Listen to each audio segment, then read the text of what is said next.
Paramashivoham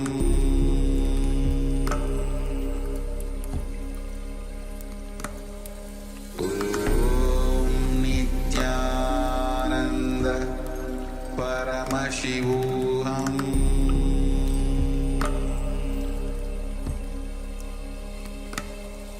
Om Nityananda Paramashivoham Paramashivoham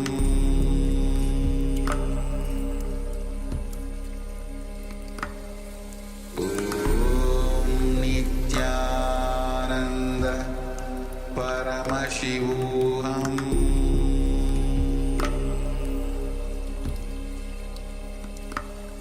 Om Nityananda Paramashivoham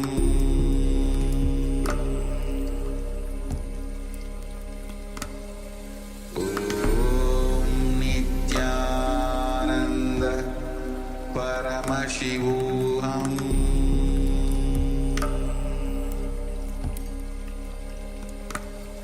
Om Nityananda Paramashivoham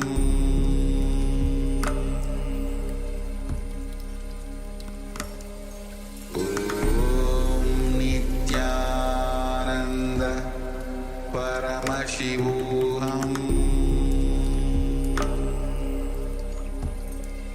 Paramashivoham Om Nityananda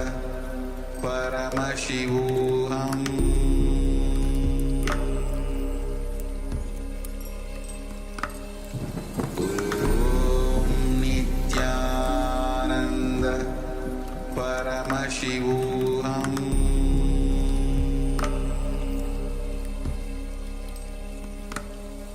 Om Nityananda Paramashivoham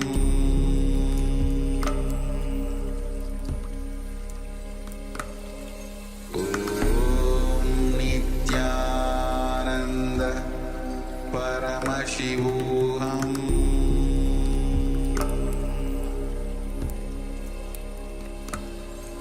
Om Nityananda Paramashivoham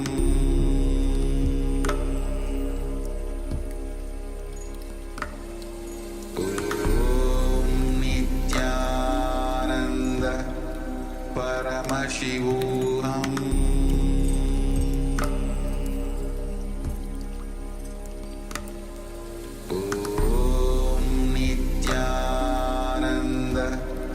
Paramashivoham Om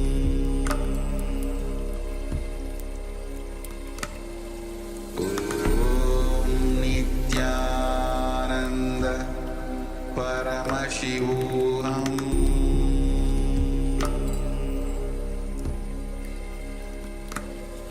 Om Nityananda Paramashivoham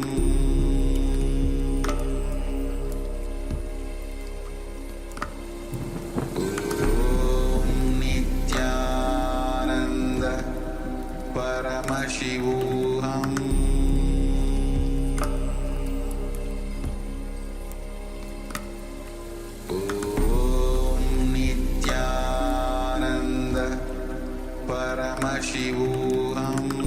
Om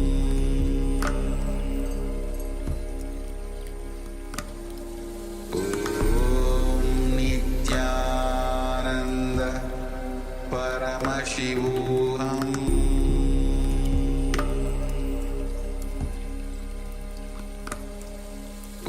Om Nityananda Paramashivoham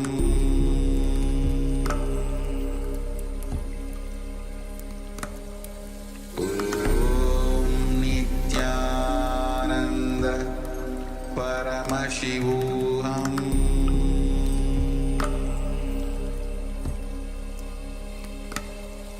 Om Nityananda Paramashivoham